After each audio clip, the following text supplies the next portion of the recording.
احکام اس میں سیکھے خواتین دین کے، کیا خوب ہے یہ سلسلہ دین اور خواتین اعوذ باللہ من الشیطان الرجیم، بسم اللہ الرحمن الرحیم، الحمدللہ الذی ہدانا لہذا وما کننا لنہتدی لولا ان ہدانا اللہ، اللہم صلی علی سیدنا و مولانا محمد عدد ما فی علم اللہ، صلاۃ دائمۃ بدوام ملک اللہ۔ السلام علیکم ورحمۃ اللہ وبرکاتہ۔ جناب دین اور خواتین دینی احکام سیکھ رہی ہیں، شریعت مطہرہ کی بنیادی تعلیمات کو آپ کے گھروں تک پہنچایا جا رہا ہے ARYQ-TV کی وساطت سے، الحمدللہ رب العالمین۔ جناب ہم بات کر رہی ہیں نکاح کے احکام کے تعلق سے، بریفلی سمرائز کر دیتی ہوں۔ نکاح جو کہ سنت رسول اللہ صلی اللہ علیہ وآلہ وسلم ہے، اور دو گواہوں کی موجودگی میں جبکہ اعلانیہ ہو ایجاب اور قبول، یعنی ایجاب و قبول کا نام نکاح ہے۔ ایجاب یعنی آفر اور قبول یعنی ایکسیپٹنس۔ جناب اس میں جو خطبہ نکاح ہے وہ سنت ہے، جو ولیمہ ہے وہ سنت ہے، جبکہ مہر جس کی ادائی مرد کے ذمے ہے اور جس کی کم از کم مقدار 10 درہم ہے، اسے مرد پہ واجب قرار دیا گیا ہے۔ جناب بات یہ ہے کہ شریعت کی نگاہ میں نکاح بہت یعنی اس کا تاکیدی حکم تو ہے، لیکن یہ آسان ہے۔ سورہ نور میں، سورہ نساء میں اس کے احکام موجود ہیں، اور خدارہ اسے مشکل نہ بنائیے۔ بہترین اور بابرکت نکاح وہ ہے جس میں خرچہ کم ہو اور مشقت بھی کم ہو۔ آج ہم بات کریں گے نکاح نامے کی شرعی حیثیت کے تعلق سے۔ دیگر سوالات بھی میرے پاس موجود ہیں جو مجھے کوسچنئر کی شکل میں دیے گئے ہیں، انشاءاللہ عز و جل شامل کروں گی۔ لیکن ابھی انٹروڈیوس کرواتی ہوں اپنی مہمانوں کو، جو اسکالرز عالمات میرے ساتھ موجود ہیں۔ ماشاءاللہ دونوں ہی جداگانہ اور خوبصورت انداز تکلم رکھتی ہیں، قرآن و حدیث سے خاص شغف اور مسائل پہ بھی خاصی گرفت ہے۔ ہم سلامت کرتے ہیں عالمہ ثوبیہ شاکر اور عالمہ صدف پروین کو۔ السلام علیکم۔ وعلیکم السلام ورحمۃ اللہ وبرکاتہ۔ خیریت سے ہیں آپ دونوں؟ الحمدللہ، سلامت رہیے، خوش آمدید۔ اور جناب آن بی پر ہمارے رہنما ہیں، ہمارے مینٹور استاذنا الکریم، ہماری رہنمائی کے لیے موجود ہیں شیخ الحدیث مفتی محمد احسن نوید خان نیازی، دامت فیودہم، سلامت کرتے ہیں۔ السلام علیکم حضرت۔ وعلیکم السلام ورحمۃ اللہ وبرکاتہ۔ آپ خیریت سے ہیں؟ الحمدللہ رب العالمین۔ اللہ آپ کو سلامت رکھے۔ جناب سوالات کا سلسلہ شروع کرتے ہیں، اور مجھے یہ بتائیے کہ نکاح نامے کی یعنی نکاح نامے کی شرعی حیثیت کیا ہے؟ اعوذ باللہ من الشیطان الرجیم، بسم اللہ الرحمن الرحیم۔ جیسا آپ نے انٹرو میں ارشاد فرمایا کہ نکاح ایجاب اور قبول جو دو گواہوں کے سامنے ہو، اسے کہتے ہیں۔ جی۔ تو شرعی اعتبار سے نکاح نامہ نہ تو شرط ہے اور نہ ہی نکاح کا رکن ہے۔ یعنی ایسا نہیں ہے کہ اگر نکاح نامہ اس کا فارم وغیرہ فل نہ کیا جائے، نکاح نامہ تیار نہ کیا جائے تو نکاح ہی نہیں ہوگا۔ البتہ یہ ضرور ہے کہ یہ نکاح نامہ ایک قانونی حیثیت رکھتا ہے، قانونی دستاویز ہے، جس کی بنیاد پر ہماری آنے والی نسلیں جو ہیں وہ ایک اپنا یعنی خاندان ان کا وجود میں آتا ہے تو وہ رجسٹرڈ ہوتا ہے، پھر اس کے بعد ان کو ایک شہری کی حیثیت حاصل ہوتی ہے، اور ایک ملک کے شہری ہونے کے ناطے انہیں جو حقوق حاصل ہوتے ہیں وہ حقوق حاصل ہوتے ہیں۔ تو اس طرح سے اس کو رجسٹر کروانا چاہیے نکاح کو، لیکن ایسا نہیں ہے کہ اگر نکاح نامہ ہم نے فارم نہیں فل کیا یا نکاح نامہ پہ دستخط نہیں ہوئے تو نکاح ہوگا ہی نہیں۔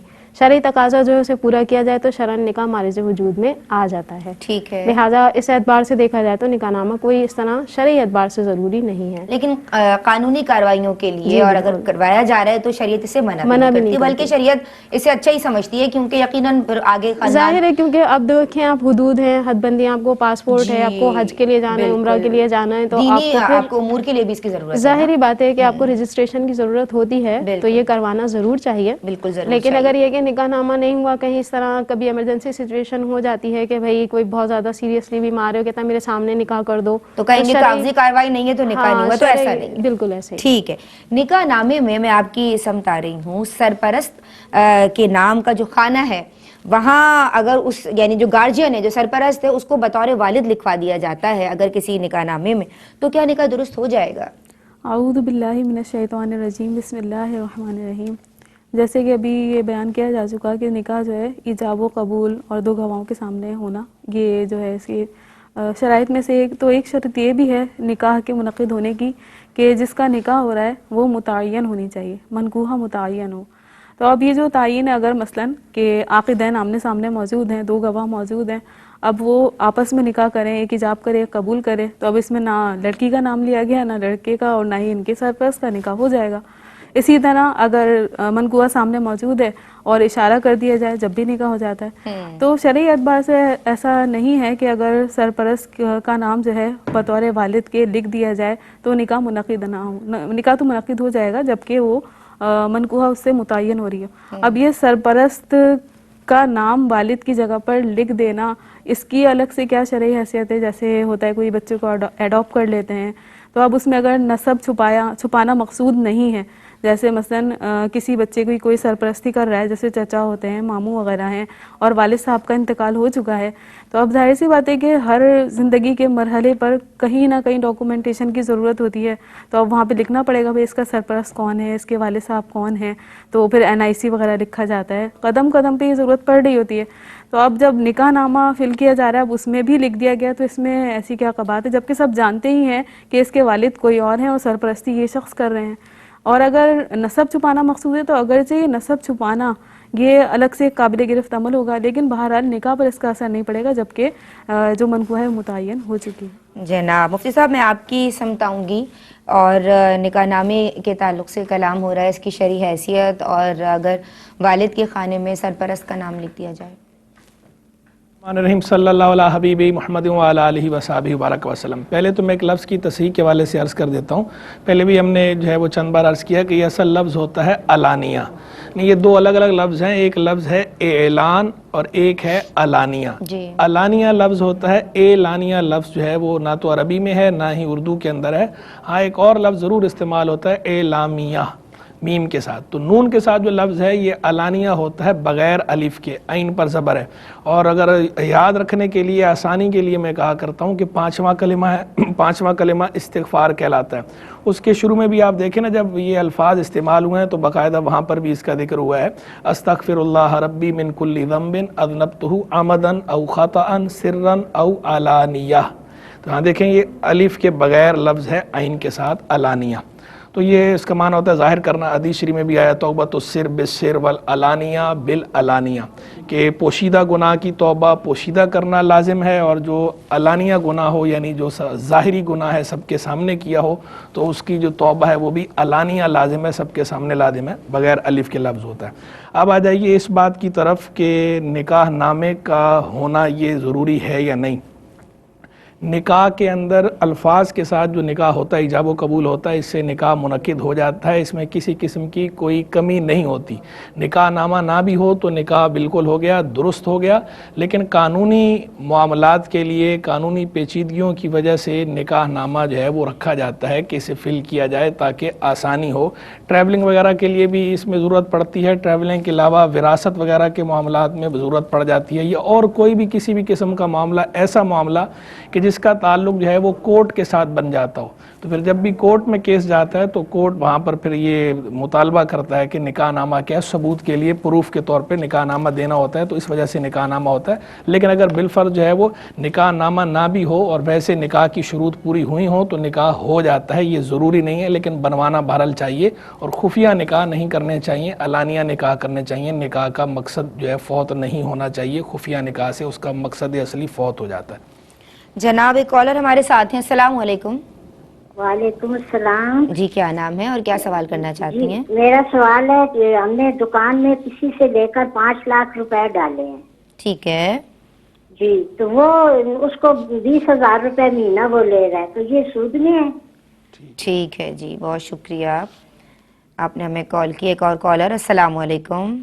السلام علیکم. وعلیکم السلام ورحمۃ اللہ. حمیرہ پیاری بہن، کیسی ہو آپ؟ الحمدللہ اللہ کلی حال. آپ کیسی ہیں؟ الحمدللہ اللہ کل حال. کیا سوالات لے کے آئی ہیں؟ میرا 3 سوال ہیں. پہلا سوال یہ ہے کہ نماز میں آیت سجدہ تلاوت کی، لیکن نماز میں سجدہ تلاوت نہیں کیا، اس کے بعد نماز کے بعد کرنا کیسا ہے؟ ٹھیک ہے جی. اور دوسرا سوال یہ ہے کہ اگر کسی کو ماہواری 12 یا 13 دن تک رہتی ہے تو 11ویں روز اس کو کون سے وقت میں غسل کر کے نماز پڑھنا فرض ہوگا، صبح یا شام؟ اس کا کیلکولیشن